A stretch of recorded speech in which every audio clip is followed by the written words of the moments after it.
The broadcast is now starting. All attendees are in listen-only mode.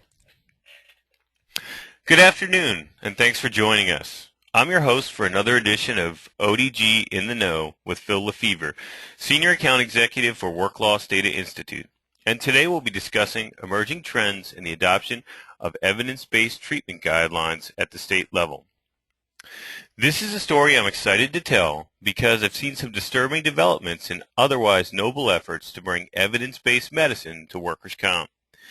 In some cases, the fox has truly been left to guard the henhouse, and it's important stakeholders be made aware of some potentially devastating implications.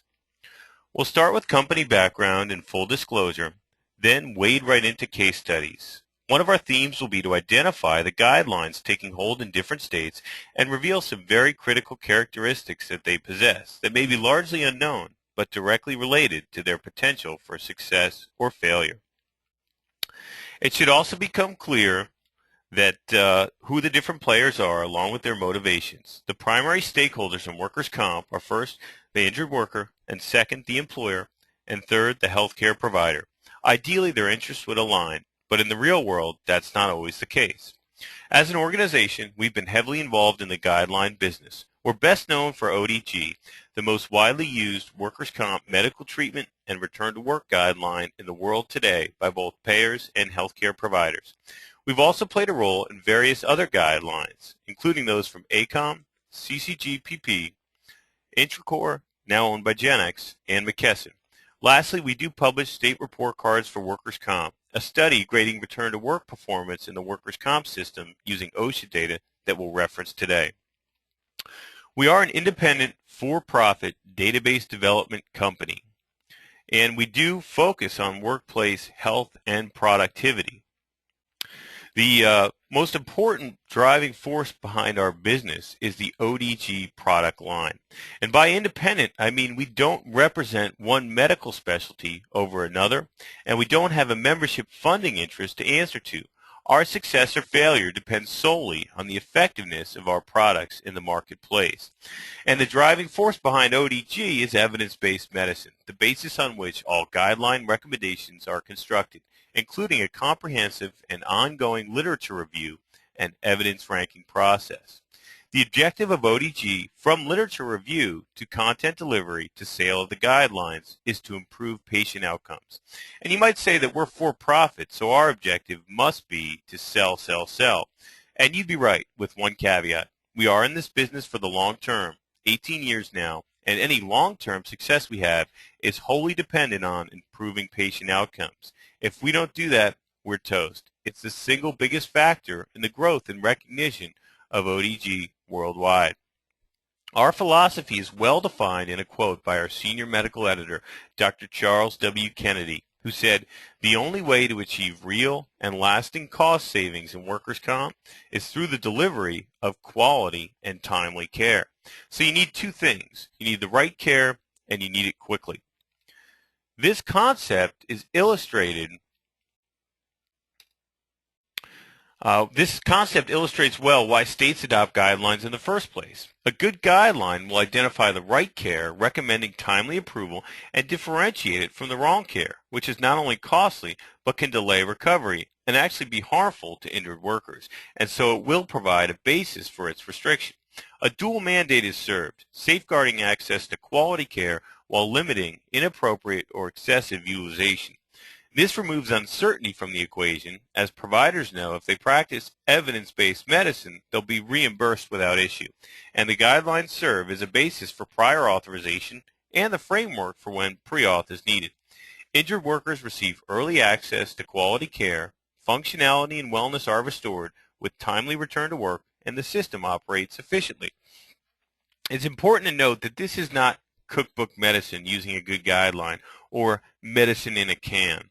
Very few actually take this approach, dictating treatment at the diagnosis level. Instead, using a treatment-driven approach, we look at all the different therapies that might be considered and find many that are well supported by the evidence and therefore can be recommended as options.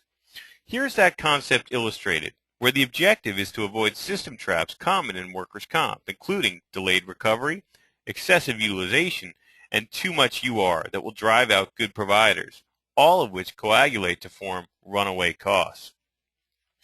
Like a lot of trends, this one started in California, who, beset with high workers' comp costs in 2003, drafts rules adopting the second edition of the ACOM guidelines, set for a 2004 release, largely sight unseen. With a good reputation for occupational medicine and the presence of ACOM leaders in DWC's ear, the stage was set for the movement towards evidence-based medicine. They later established the MEAC, or Medical Evidence Evaluation Advisory Committee, for updates to the schedule later identified as MTUS, or Medical Treatment Utilization Schedule. The stated objective is to require doctors to comply with evidence-based medicine, but perhaps unforeseen, the result is that the primary users are not treating doctors, but instead payers and UROs in their attempts to enforce the guidelines. One problem with this wrinkle is that the ACOM guidelines, second edition, are not designed for a utilization review, but instead as a clinical practice guideline for occupational doctors to treat patients. If you read through them, you'll find mostly a narrative, well suited for the shelf of an ACOM member, but less so for the armies of claims and UR agents charged with their interpretation. As a result, while medical costs come down, UR costs as a component more than double. Ultimately, though, the experiment shows signs of strength, with rates coming down quite significantly over the next few years. A critical issue, though, is soon exposed by acupuncturists, who in California have a lobby more powerful than what you might expect. The ACOM guidelines from the American College of Occupational and Environmental Medicine are seen as too narrow. Because they're written by OcDocs for OcDocs, they tend to promote occupational medicine over other specialties like acupuncture, chiropractic, orthopedic surgery, or physical therapy. The acupuncturists are successful in lobbying Governor Schwarzenegger and the DWC to replace ACOM with the Colorado guidelines for acupuncture. This is actually the first of many examples of providers pushing for these Colorado guidelines. The need becomes clear in California for more comprehensive guidelines, and from 07 to 09, DWC and the MEAC replace ACOM with ODG for chronic pain and post-surgical rehab, recommending the same for low back. The moves are met with resounding support, exemplified well in comments by Dr. Phil LeFevre, Medical Director for the American Academy of Pain Medicine, who writes, "Allow me to express sincere gratitude for your fortitude and perseverance. This truly represents a heroic effort and a vast improvement over the ACOM guidelines, which have proven to be restrictive, inconsistent with the current practice of pain medicine, and a source of immeasurable frustration to physicians and injured workers alike. The ACOM guidelines have been counterproductive by delaying or denying care to injured workers. The proposed ODG guidelines are fair and balanced and consistent with the scientific literature."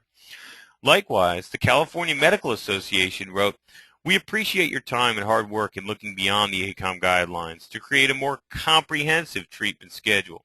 CMA is generally very supportive of the division's use of ODG for chronic pain. Given DWC's use of ODG for chronic pain and having indicated its intent to follow ODG for low back, CMA believes that it makes sense to replace the ACOM rating scale with the ODG 30-step alphanumeric evidence ranking system." So here we update our illustration for the ACOM guidelines. These are good guidelines. They're evidence-based, but they're limited in scope and better suited for clinical practice decisions by occupational doctors and difficult to use for utilization review and in other specialties. So we can learn a lot from California. While evidence-based medicine can be a very effective approach in reducing costs, it is necessary to take a comprehensive approach. Occupational doctors are just one of many specialties in workers' comp. It doesn't make sense to impose their guidelines on other specialties any more than it would to ask occupational doctors to follow guidelines by hand surgeons, chiropractors, or acupuncturists. It's also clear that guidelines adopted at the state level should have UR tools, where the rubber meets the road in medical necessity determinations in workers' comp, and most users tend to operate there. In addition, the static nature of MTUS is self-limiting. States need the current version of guidelines, including updates, so they aren't locked into content that will become obsolete. This is illustrated in comments to DWC by the California Senate Committee on Labor and Industrial Relations, which wrote, Due to the nature of the regulatory process, there is always an unavoidable delay and, as a result, some obsolescence to a regulation's content. Therefore, we urge the division to include the most recent version into the regulation's final language. If adopted without updates, differences between the original and the more current version will cause delays. This information gap could cause harm to the injured worker and needlessly drive up costs. We believe California would be best served by the adoption of the most current version of ODG. And here's California's report card. We're seeing a positive trend, but it's still in the D range. While partially addressed, shortfalls of the adoption make progress difficult. Much of MTUS is now almost 10 years old, so updates will be critical. But since Medical Director Ann Searcy left for a job in the private sector, things have been at somewhat of a standstill. After California tips their hand, Ohio makes a similar move to evidence-based medicine, but uses ODG from the get-go, with plans to incorporate updates by adopting the web version. As the monopoly state fund, they're able to move quickly and decisively. They also purchased the guidelines for Ohio MCOs for use on BWC claims, and one MCO, Comp Management, now part of Sedgwick, develops and implements a diagnosis-related authorization pilot to use ODG as a basis for prior authorization and measure success in the state. Letters are sent in advance to providers to authorize specific treatment plans in accordance with ODG, putting in guidelines in place at the point of care instead of simply through UR. The impact is almost immediate and very dramatic. Results released in 2005 for the top 30 workers' comp conditions show medical costs down 64% and lost days down 69%. Even more significant is treatment delay, down 77%. Suddenly, instead of walking into the doctor's office and being sent home for 2 weeks while they obtain approval for treatment or imaging, patients are diagnosed and treated on the spot. Providers like the program because it reduces unnecessary delays, denials, disputes, and paperwork. To the question, did you feel that ODG met the needs of your patient? The average score is 4.18 on a scale of 5. Success in Ohio continues as Deloitte Consulting is hired in 2009 to study the workers' comp system and make recommendations for improvement. One of the cornerstones of their analysis is to recommend the state strengthen the ODG adoption, mandating the ODG return to work guidelines in addition to the medical treatment guidelines. From Ohio, we learned that adopting a comprehensive approach to evidence-based medicine works even better, not only in assuring quality care, but reducing treatment delay. And putting the guidelines in the hands of treating doctors has an even more dramatic impact.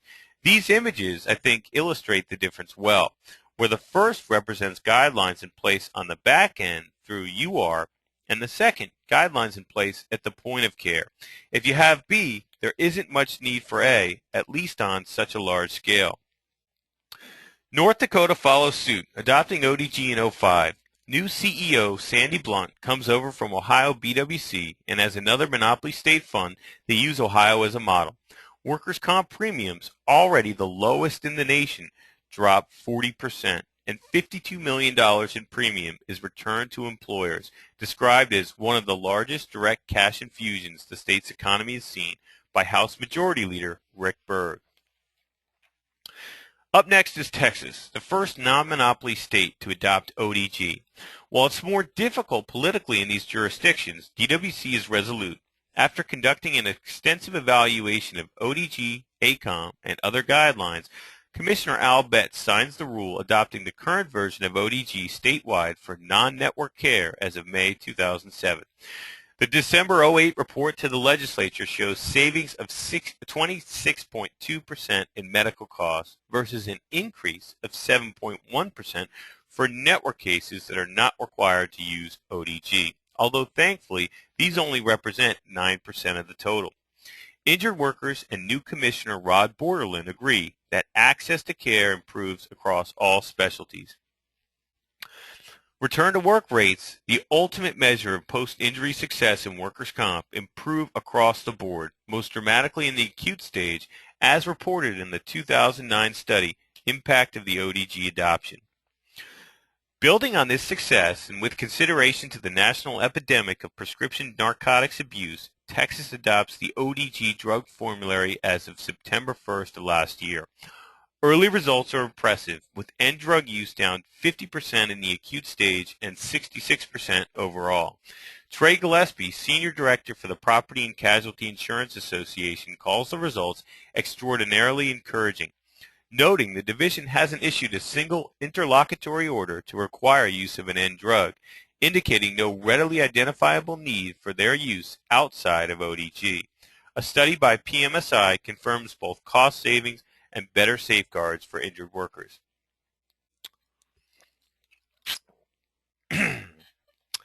Texas is a good example that evidence-based medicine works better than networks.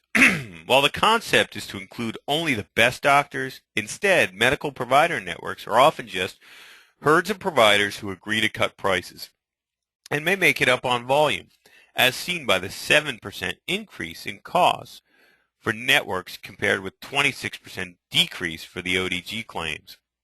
We also learned quickly that the guidelines' scope must be overwhelmingly comprehensive once they become the letter of the law. Suddenly, providers and reviewers want to ensure everything, no matter how straightforward and common sense before, is now consistent with ODG. Thankfully, ODG was very comprehensive to start, including a UR advisor with guidance on every possible combination of CPT to ICD-9 and workers' comp, over 425,000 unique records. And as a result, becomes even more comprehensive, with new topics like office visits, complex topics like work conditioning versus work hardening, chronic pain programs, weaning of opioids, etc. With over 50,000 users on the front lines who are encouraged to email the ODG Help Desk with any requests for new treatments, this is a very effective means in keeping ODG so thorough. We can also learn the importance of using a guideline with sufficient drug coverage and a formulary, plus the need for provider education. ODG courses by the American Academy of Disability Evaluating Physicians have been very popular across the state. So here's the report card for Texas, where we see dramatic improvement across the board, moving from the F to B range and a positive trend intact. The most recent data here is 09, so the drug formulary is not yet reflected, but should fuel further improvement. Next up, Texas's neighbor up north, a skip hop over the Oklahoma Panhandle, Kansas adopts ODG statewide in January of 08, while simultaneously raising the fee schedule 15%, and they still see lower costs. Medical Administrator Dr. Terry Tracy reports a positive response to the move statewide. And here's the report card for Kansas, where a relatively good workers' comp system becomes even better immediately following adoption of ODG in 2008. So we're seeing positive data from the ODG adoptions, and while doctors don't generally like using any guidelines, most can live with ODG because it's comprehensive, multidisciplinary, evidence-based, and up-to-date. If they practice evidence-based medicine, ODG will ensure their services are approved and paid for. The results are a healthy workforce, good business climate, efficient system, and insulation from system traps. Something subtle then shifted. As we're about to see, ceding too much control to the medical community in the choice of guidelines can have very unintended consequences. All guidelines are not created equal, nor should they be considered interchangeable. Montana, the highest cost system in 08, hires UC Berkeley to study the potential impact of adopting guidelines. The study uses a 5-step process basing estimates on results achieved by ODG, ACOM, and other guidelines used in group health. Estimated savings are massive, ranging from $86 to $150 million, but not inconsistent with the data from Texas, Ohio, North Dakota, and California. The Department of Labor, with noble intentions, takes steps to create buy-in from the medical community by forming a medical provider group of treating physicians active in workers' comp and retaining some initial control directs them to review 3 pre-screened options, ODG, ACOM, and the new Washington State guidelines. Presentations are heard, and a 2-tiered blinded scoring system is compiled based on measures of technical and clinical quality. ODG garners the top score in every single category measure, 28 for 28, ahead of second place ACOM by a wide margin. The chairman of the MPG, a spine surgeon by trade, then sends a letter on behalf of the MPG to Montana providers indicating the preliminary recommendation to adopt ODG. The letter also offers some insight into the thought process of members participating on a voluntary basis. If we don't take a leadership role, it says, others outside the medical profession may make decisions that affect our ability to provide treatment for injured workers. We must engage in a proactive and positive dialogue to educate those in a position of influence to help them understand our concerns and ultimately support a guideline process more agreeable to a wider majority of practitioners. Despite the conclusion of the formal evaluation, some members aren't comfortable with the implications of adopting guidelines designed to control excessive utilization, even with the dual mandate to safeguard quality care. One suggests the Colorado guidelines, speaking highly of their flexibility. Dr. Ken Carpenter, MPG member and medical director for Montana Health Systems, attempts to maintain focus by motioning for formal recommendation of ODG. But the vote fails by 5-8, despite the preliminary consensus. The MPG requests a review of the Colorado guidelines, and the DOL concedes, losing the control they had initially maintained. The MPG hopes Colorado will more closely align with their interests as a guideline more agreeable to a wider majority of practitioners. Boy, are they right. The medical director for Colorado, Dr. Catherine Mueller, is brought in to present, and the MPG rates the guidelines on the spot, no longer blinded to the other guidelines scores. Colorado scores second behind ODG in technical quality and first in clinical. This was the biggest travesty in the Montana process. Based on the criteria, the Colorado guidelines shouldn't be in the same ballpark as ODG or ACOM. It is my educated guess that Dr. Mueller, who contributed both to ACOM and Colorado, would be the first to say that ACOM is of higher quality, especially from a technical perspective.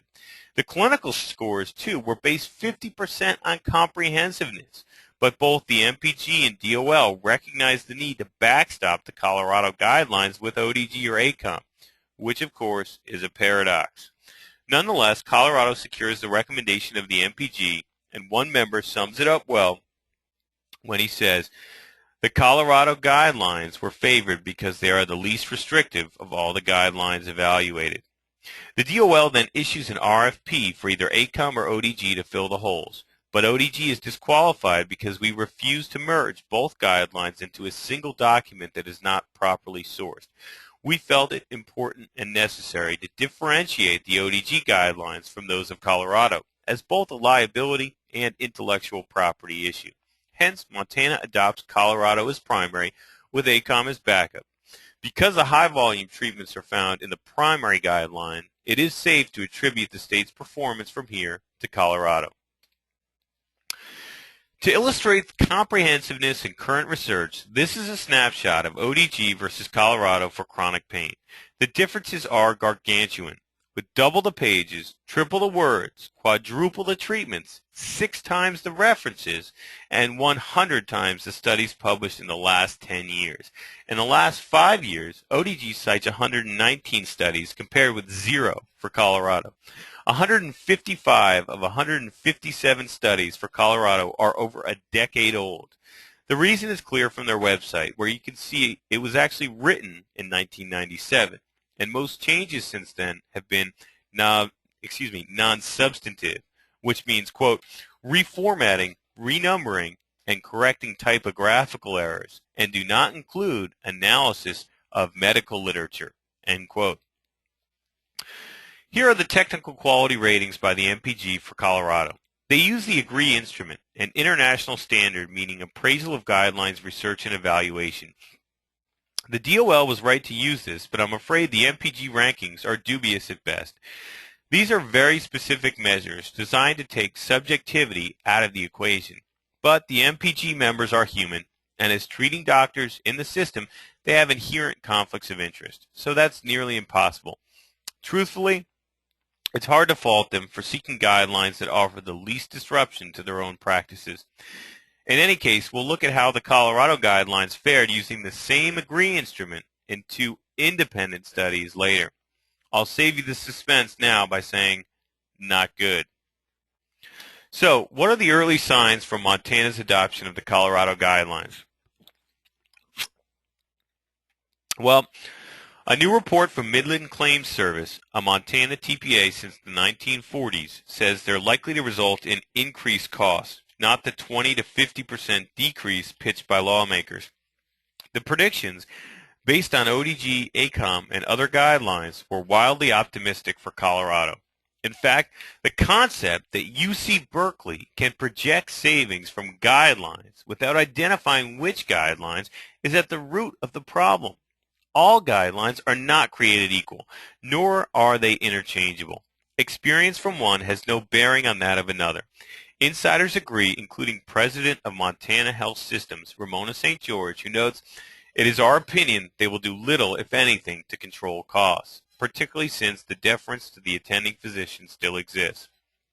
The result is one of the most onerous workers' comp systems in the U.S., and the most expensive state pre-reform is becoming even more costly, even as though it seemed they had nowhere to go but up. Needless to say, this is not a ringing endorsement for the Colorado guidelines, and it's likely Montana will continue to lose oil services jobs in the Bacon Shale to neighboring North Dakota. On that subject, here you can see the Bacon Shale formation straddles the two states.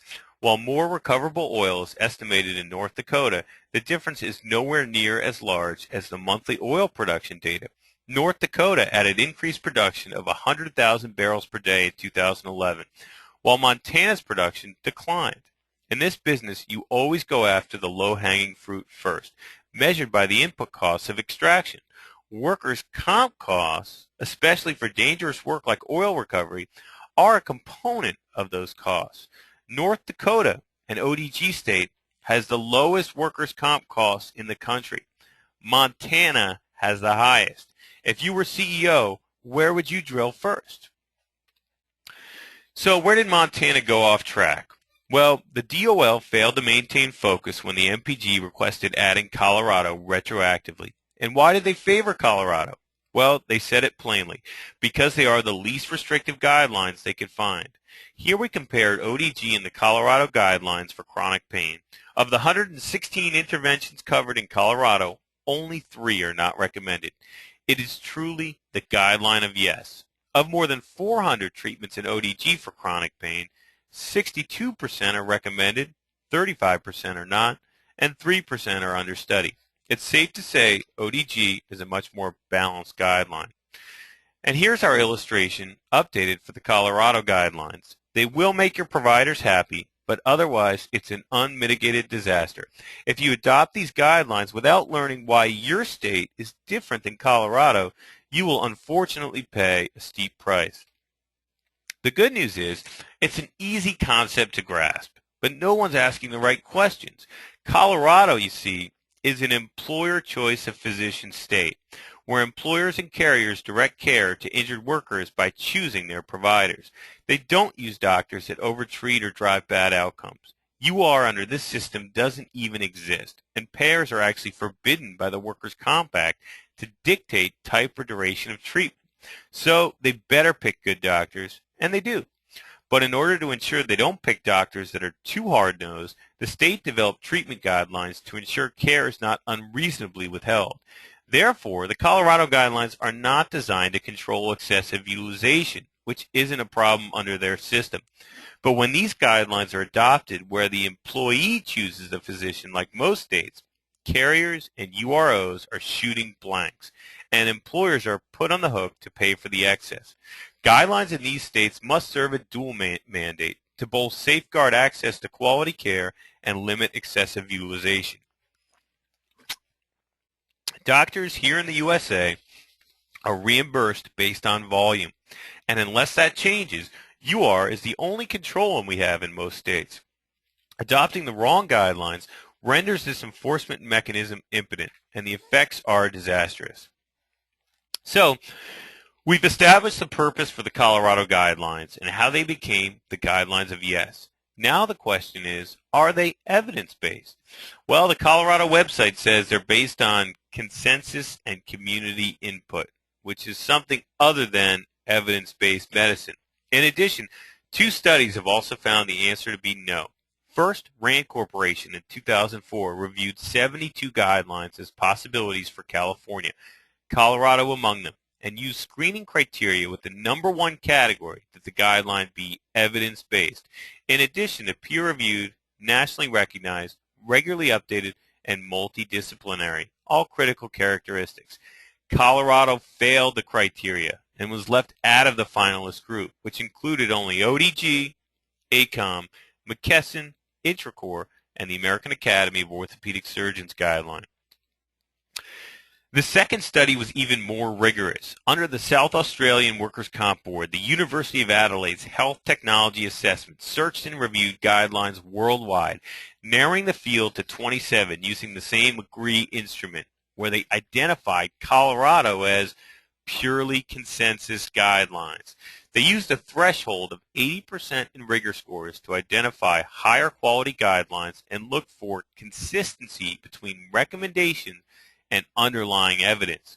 In the final tally, they rated ODG second place worldwide after a narrowly defined Canadian Diagnostic Imaging Guideline. ODG was identified as the most comprehensive and up-to-date guideline worldwide for all medical specialties, while Colorado was ruled purely consensus-based. Meanwhile, October 2009, Dr. Matthew Gornet, a spine surgeon in St. Louis, sends a letter on behalf of 36 spine surgeons to many states in opposition to ODG. Researching these names, we uncover significant conflicts of interest, including financial disclosures to the National Association of Spine Surgeons, that in 2008 alone, they received estimates of up to $35 million from implant manufacturer Medtronic. 23 of 36 surgeons are named in the disclosures, and Gornet and 4 others are defendants in the U.S. Department of Justice lawsuit that results in a $40 million settlement from Medtronic for kickback allegations to doctors. Here's a copy of the signatures from that letter, where the red circles indicate financial conflicts from Medtronic as of 2008. Now, some background on spinal fusion, a procedure in workers' comp that is dangerous, costly, and debilitating, and it's also big business. The Wall Street Journal has written a series of articles on the subject, noting Medtronic dominates the $7 billion market for devices, including screws and bone growth proteins, with markups in excess of 2,000%. Tens of thousands of dollars in hardware can be implanted in a single spine, and surgeons receive reimbursements of about $12,000 per surgery. The real money, though, is made when surgeons get consulting and royalty agreements with manufacturers, where figures can reach the tens of millions of dollars. 2 former employees have alleged in separate whistleblower lawsuits that royalty agreements are intended to disguise kickback payments to surgeons for using Medtronic devices. These guys are against ODG because it limits their ability to do fusions on cases that aren't very carefully selected using evidence-based ODG criteria. And that criteria is a synthesis of over 80 studies on fusion, which show that it should not be performed except for very serious conditions like severe structural instability. While there is a time and place for it, that does not include degenerative disc disease, a natural course of aging. Yet, fusion rates in the U.S. have steadily climbed since the 90s, with 17% now having nothing other than degenerative discs. Fusions on these people are downright dangerous. The procedure itself is not unlike getting hit by a train. The recovery is grueling and often lifelong, and the outcomes just don't justify it. In fact, the latest high-quality cohort study from Drs. Dave Randolph and Trang Nguyen found many alarming statistics specifically for workers' comp patients. 2 years post-surgery, just 26% of fusions had returned to work, compared with 67% in the control group. The reoperation rate was 27%, 36% had complications, and 11% permanent disability. Daily opioid use increased 41% after surgery, with 76% continuing use, and total lost work was 4 times the non-surgical group. Anecdotally, I recall hearing a story about a spine surgeon speaking to peers at a conference. He describes a typical workers' comp back injury and says, "How many would recommend surgery?" Most of the hands go up. He then rephrases the question. "Now the patient is your wife. How many would operate?" The hands all drop, save a few. It surprised even them so many reacted that way. But it shouldn't surprise us that many spinal surgeons are true believers, at least when it comes to their patients. This is their craft that they've devoted decades to. It's natural that their beliefs would align with their own interests. Evidence-based medicine, though, should be our guide. More reports have come out from the Milwaukee Sentinel-Journal, which found doctors receiving millions in royalties from Medtronic failed to reveal serious complications linked to the product Infuse in 13 papers co-authored for medical journals over a decade. Complication rates for this spinal fusion product were 10 to 50 times those revealed, including uncontrolled bone formation and the need for additional surgery. Life-threatening inflammation, infections, implant movement, cancer risk, and nerve effects leading to radiating pain, bladder retention, and complications causing male sterility. This prompted the Spine Journal to devote the entire June 2011 issue to the controversy, an event unprecedented in medicine. These reports have also drawn the interest of people in very high places, including the U.S. Senate Finance Committee and Special Committee on Aging, which launched separate bipartisan investigations into Medtronic. Senators Max Baucus and Chuck Grassley sum it up well. Reports that doctors conducting medical trials while on Medtronic's payroll may have hidden serious side effects are deeply troubling. We need to ensure companies aren't concealing medical complications from patients just to increase profits. And the lack of disclosure of payments raises questions about the integrity of the conclusions. With this in mind, we turn our attention to the Bayou State. In 2009, Louisiana Senate Bill 303 is passed to address chronically poor performance in workers' comp. The bill directs the Office of Workers' Comp to appoint a medical advisory committee to adopt treatment guidelines that meet very specific criteria drafted by legislatures and the business community. The criteria mandates the guidelines rely on a specified, comprehensive, and ongoing systematic medical literature review and contain published criteria for rating studies and determining the overall strength of medical evidence, including sample size, conflicts of interest, study design, bias, and statistical significance. Updates are required within the last 5 years at least. These mandates are used to try to ensure the guidelines are evidence-based. A different approach than the Montana DOL, who tried but failed to limit the guideline choices, Louisiana uses seemingly ironclad criteria to ensure the guidelines are sound. After forming a medical advisory committee of volunteers active in workers' comp, the OWC directs them to review ACOM, ODG, Colorado, Delaware, and Oklahoma. And the latter two, though, are just based on Colorado. The mandate is ignored from the get-go, as the state guidelines clearly do not meet the criteria. This is communicated to OWC by Colorado Guideline Coordinator Barbara Fahmy and appears to be acknowledged in the notes of the OWC Medical Director, which become available later through public records request. Anyone doing their own research will reach the same conclusion. The mandate calls for published criteria for reviewing and weighting evidence based on certain factors, and these things just don't exist. It's not that you need to check the criteria for Colorado to see if it matches. It's that Colorado has no criteria.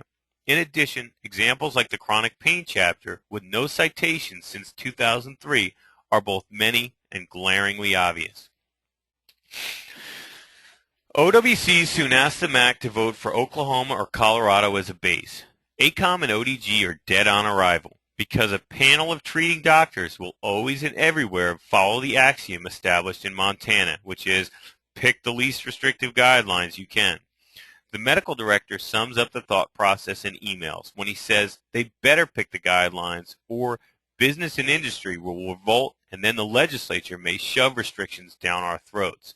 And later when he says, quote, "The feeling was that we adopt broad guidelines and then add amendments to them instead of adopting restrictive guidelines and taking away restrictions." Potato, potato. They settle on Colorado, at which time the group is directed to amend the guidelines to their heart's content. One member asks for clarification. When you say amend, basically we can change the language in any way we want, and the medical director replies, exactly. He offers more guidance when he says, quote, sometimes the studies aren't there, but the consensus may be that things are leaning towards a certain type of treatment, which is appropriate treatment. This, ladies and gentlemen, is not evidence-based medicine. In fact, it's consensus-based. As amendments come in, the OWC assistant to the director expresses concerns that they are not supported by the greater weight of evidence or the specific criteria outlined in SB 303 and requests the MAC qualify the evidence used, but they go unheeded. In addition, Medtronic, whose lobbyist in Louisiana is actually on the state's Workers' Comp Advisory Council, writes the OWC with language they want used in the guidelines, and it is accepted verbatim. This is about as cozy a relationship as one can imagine. These here are emails obtained through public records requests where the OWC assistant director asked the director of workers' comp to clarify to the Medtronic lobbyist, who has asked that his name be blacked out of this presentation, if they can submit changes to the guidelines through the medical director. And the OWC director affirms they can. These now are changes submitted by Medtronic to the medical director, along with the same section from the final Louisiana guidelines in place today. They are virtually identical, leaving the decision to perform a disc replacement entirely in the surgeon's hands, with no recourse whatsoever for utilization review, no guidance from medical evidence, and no discussion of risks or patient selection for this controversial procedure. This is not a guideline, ladies and gentlemen, but a blanket authorization for surgeons to move full speed ahead. Now, you may be wondering how we obtained these documents, and that was due to a lawsuit by the Louisiana Association of Self-Insured Employers, rightly outraged and suing to block the new guidelines on grounds that they do not meet the criteria in the bill, that they're not evidence-based. They and Director Gary Patereau should be admired for their resolve, good sense, and moral compass. They are truly fighting the good fight for evidence-based medicine in Louisiana. They understand the best thing for the business climate and injured workers are one and the same: optimal clinical outcomes. These can only be achieved by using evidence-based guidelines, not the illusion of guidelines put together by the MAC and Medtronic to protect the interest of big medicine. Their comments to OWC on the disc replacement issue are enlightened. Replacing objective patient selection criteria with physician discretion is not a true guideline, much less one that meets the bill's criteria. A true evidence-based guideline contains both recommended indications and exclusions to guide decision makers. Abdicating this to physician discretion, as is done repeatedly, means the employer has no criteria to apply and cannot effectively challenge the use of unproven devices, even where the procedure is unwarranted, based on scientific medical evidence. When you read this, it makes you wonder if anyone is even paying attention at OWC in Louisiana, or are they asleep at the wheel? As for outcomes, OWC just claimed savings of $2.5 million, but attributing that to the guidelines is like saying you saved $25 on your water bill by turning down the heat. You may have saved on your gas bill, but your water bill isn't due yet, and tinkering with your thermostat won't matter, especially if you open up all the faucets. The estimated savings in Louisiana are due to changes in the dispute resolution process, where they used to require litigation, but are now decided by the medical director. Another memo from Lacey sums it up well. The Louisiana guidelines are even more consensus-based than Colorado, deferring consistently to physician judgment, making them about as effective as a wet bowl of spaghetti for utilization review. So, how will it end for Louisiana? Well, this story played out already in Oklahoma, when in 2005, an Oklahoma Physician Advisory Committee charged with adopting guidelines followed the playbook used in Montana and Louisiana, opting to use the least restrictive guidelines they can find, and they used Colorado. Under the new guidelines, the workers' comp system dropped right through the floor, weighed down by excessive utilization and a failure to flourish by injured workers, moving from the 15th to the 4th most expensive state in the country. These guidelines do more harm than good, putting employers on the hook to pay for the excess. Thankfully, Governor Mary Fallin is elected in 2010 and champions Senate Bill 878, which passes with near unanimous support, adopting ODG as of March 1st of this year. She calls it a fine piece of legislation that will help retain jobs, attract new industries, and protect the injured worker. Oklahoma is a case where the Colorado guidelines in an employee choice state helped to capsize the system. With ODG now in place, things should get much better. Most recent activity has been in New York, Georgia, and Arizona, and each are cases of continued influence peddling by powerful lobbies in the medical community. You could spend an eternity on New York, but I'll just give you the highlights. In December 2010, they adopt a hybrid mix of Colorado and ACOM. While only about 1/4 ACOM, they actually change many recommendations from no to yes. For example, for spinal fusion and artificial disc replacement and degenerative disc disease. This is truly a travesty. To use the descriptive text and evidence the ACOM authors use to recommend against something, but to switch the recommendation to positive, as if the discussion and studies are mere window dressing and give the impression the two are in agreement.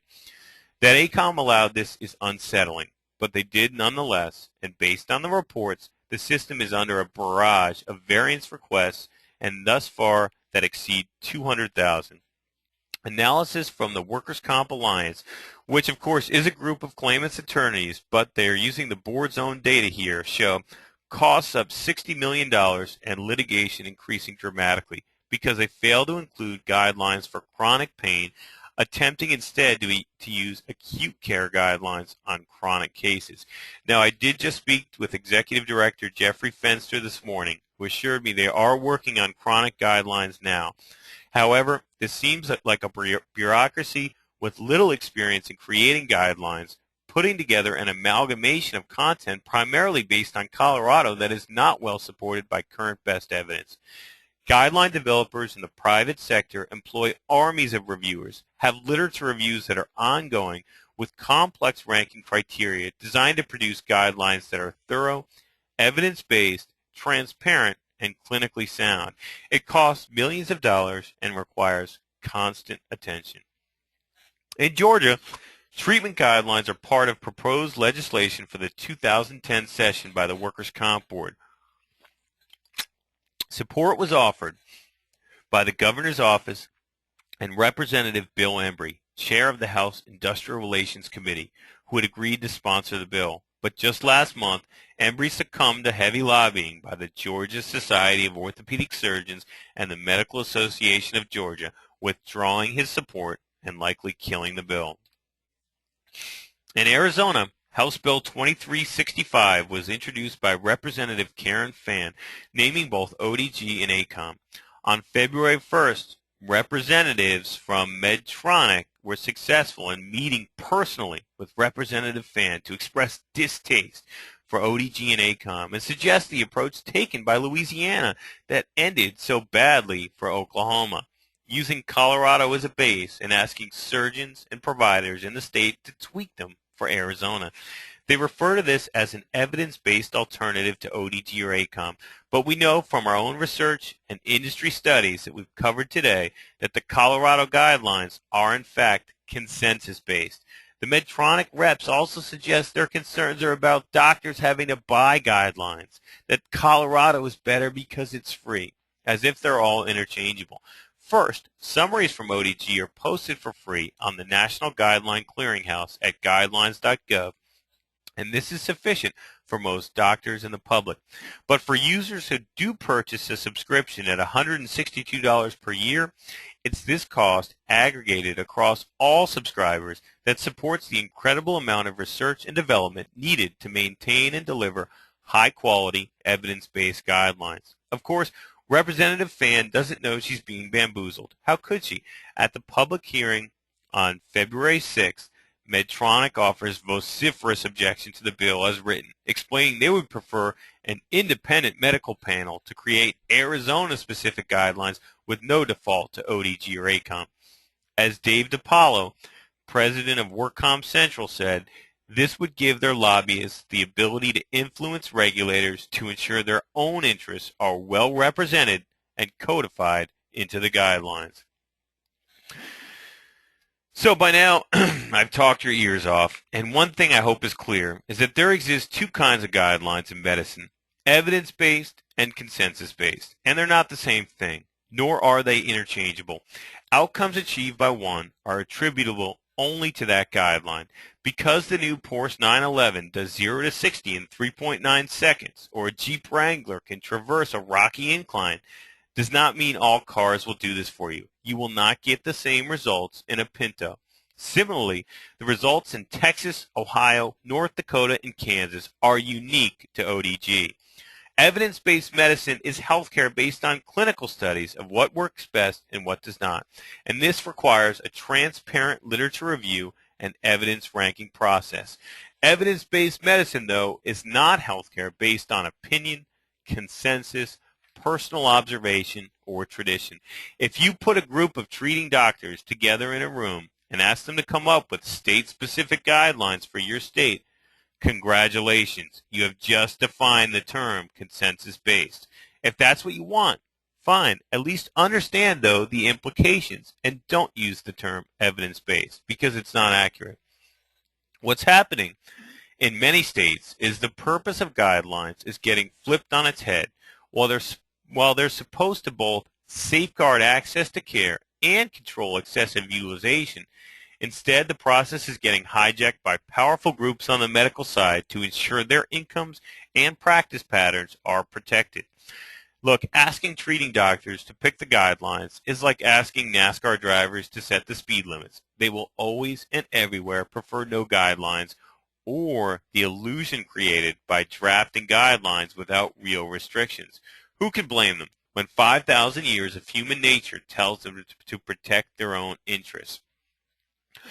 Stakeholders, though, need to know better because adopting the wrong guidelines is worse than having none at all. It subjects patients to undue risk and hardship and puts employers on the hook to pay the tab, resulting in comp systems plagued by inappropriate utilization, delayed recovery, opioid abuse, and runaway costs. One of the most dangerous ideas being perpetuated in this story is the concept that states need their own state-specific guidelines.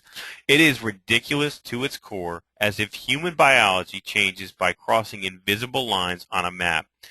Evidence-based medicine doesn't vary from state to state. Jurisdiction of residence doesn't change the effectiveness or patient selection for a spinal fusion any more than it might change the acceleration of a falling object due to gravity, the boiling point of water at sea level, or the atomic number of helium.